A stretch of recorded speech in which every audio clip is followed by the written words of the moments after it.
सबको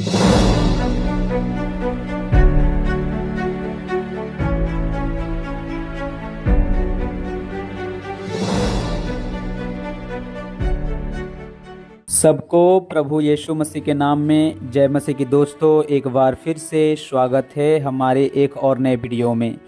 मेरे मसीह भाई और बहनों, आज हम बात करेंगे कि शैतान हमारे अंदर विश्वास को क्यों चुराना चाहता है।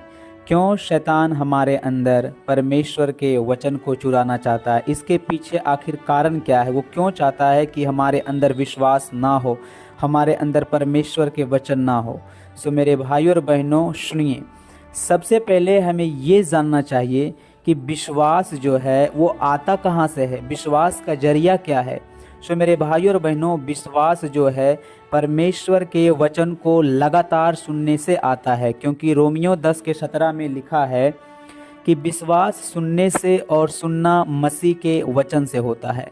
तो जब हम परमेश्वर के वचन को एक बार सुनते नहीं बल्कि लगातार सुनते रहते हैं तो हमारे अंदर विश्वास उत्पन्न होता है। लेकिन शैतान बहुत चालाक है, वो चाहता है कि हम वचन सुने ही नहीं, क्योंकि वचन को जब हम सुनेंगे तो हमारे अंदर विश्वास आएगा, और जब हमारे अंदर विश्वास आएगा तो हम विश्वास के द्वारा उद्धार पालेंगे, विश्वास के द्वारा हम सामर्थी होते जाएंगे। तो शैतान नहीं चाहता है कि हमारा उद्धार हो, इसीलिए वो हमारे अंदर परमेश्वर के वचन को चुराना चाहता है। क्योंकि यदि वह हमारे अंदर वचन को चुरा लिया, यानी शैतान जो है हमारे अंदर से वचन को चुरा लिया, तो उसने हमारे अंदर से विश्वास को भी चुरा लिया। मेरे भाइयों और बहनों, हमें शैतान से सतर्क होना है। हमें ज़्यादा से ज़्यादा परमेश्वर के वचन को सुनना है, क्योंकि वचन में जीवन है। बाइबल कहती है कि परमेश्वर जो है अपनी वचन के द्वारा इस संसार की सृष्टि की है। बाइबल कहती है कि परमेश्वर अपने वचन के द्वारा लोगों को चंगा करता है। बाइबल कहती है कि तुमने परमेश्वर के अविनाशी वचन के द्वारा नया जन्म पाया है। बाइबल कहती है यदि तुम मेरे वचन को मानो, मेरी आज्ञाओं को मानो, तो मैं तुम्हें देश के ऊंचे ऊंचे स्थानों में घूमने के लिए दूंगा। बाइबल कहती है कि परमेश्वर ने कहा, यानी अपना शब्द परमेश्वर ने कहा और वो सब कुछ होता चला गया।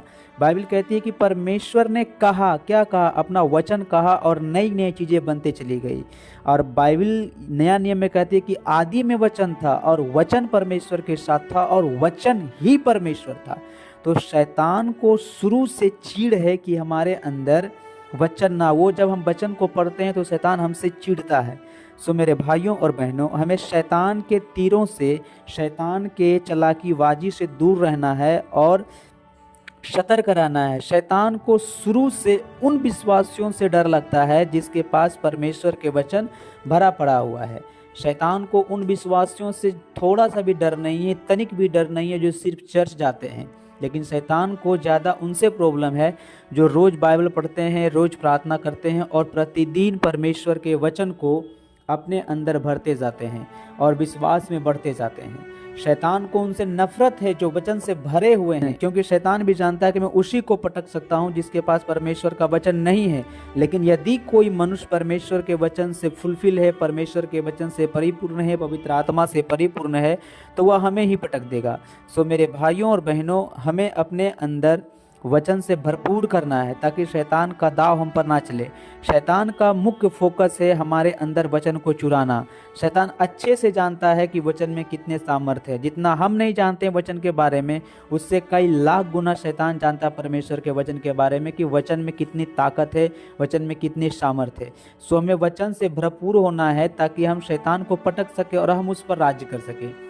शैतान का शुरुआत से यही फोकस रहा कि कोई भी विश्वासी के अंदर मैं परमेश्वर के वचन को ज़्यादा से ज़्यादा नहीं जाने दूंगा, तनिक सा भी जाने नहीं दूंगा। इसके लिए वो हमारे माइंड को डाइवर्ट कर देता है।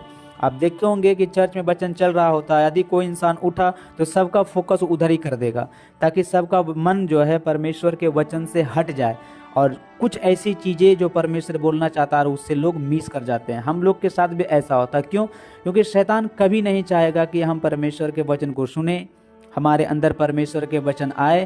क्योंकि नए नियम में बाइबल बताती है कि मसीह के वचन को अपने हृदय में अधिकाई से बसने दो। तो हमें ज़्यादा से ज़्यादा परमेश्वर के वचन को पढ़ना चाहिए, उस पर मनन करना चाहिए और अपने अंदर रखना चाहिए। क्योंकि जब हमारे अंदर परमेश्वर का वचन भरपूर मात्रा में पाया जाएगा तो शैतान जो है हमसे डरता है। जब हम बाइबल पढ़ेंगे तो शैतान हमसे डरता है। क्यों? क्योंकि वो जानता है कि यदि ये बाइबल पढ़ा, परमेश्वर के साथ संगति किया, तो इसके अंदर परमेश्वर का वचन आएगा और ये अपने वचन के द्वारा हमें हरा देगा।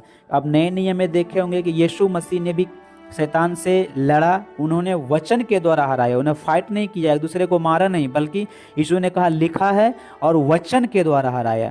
तो हमें यीशु एक उदाहरण दे दिए कि तुम्हें वचन से भरपूर रहना है ताकि तुम शैतान को हरा सको, तुम शैतान पर राज्य कर सको। वो तुम पर राज्य ना करने पाए बल्कि तुम उस पर राज्य कर सको। जिस प्रकार यीशु ने शैतान को लिखा है वचन का के हराया, उसी प्रकार यीशु ने कहा तुम्हारे अंदर वचन भरपूर रहना चाहिए ताकि तुम भी शैतान को वचन के द्वारा हरा सको। सो मेरे भाइयों और बहनों, वचन में ताकत है, वचन में सामर्थ्य है। तो हमें परमेश्वर के वचन को अपने अंदर ज़्यादा से ज़्यादा लें ताकि हम शैतान के हर उन तीरों का सामना कर सके जो वो हमारे विरोध में छोड़ते रहता है। तो हमें परमेश्वर के वचन को अध्ययन करने की ज़रूरत है और वचन को अपने जीवन का भाग बनाने की ज़रूरत है। मेरे भाई और बहनों, मैं आशा करता हूं कि आज आप जान चुके हैं कि शैतान क्यों हमारे पीछे पड़ा रहता है, ताकि वो हमारे अंदर परमेश्वर के वचन को चुराए। क्योंकि वो वचन को चुरा लिया तो हमारे अंदर विश्वास को चुरा लिया, क्योंकि बाइबल कहती है विश्वास जो है वचन के द्वारा आता है। तो हमें वचन से भरपूर होना चाहिए और शैतान के चालाकीबाजों से हमें सतर्क रहने की ज़रूरत है। फिर मिलते एक नए वीडियो में, तब तक के लिए जय मसीह की।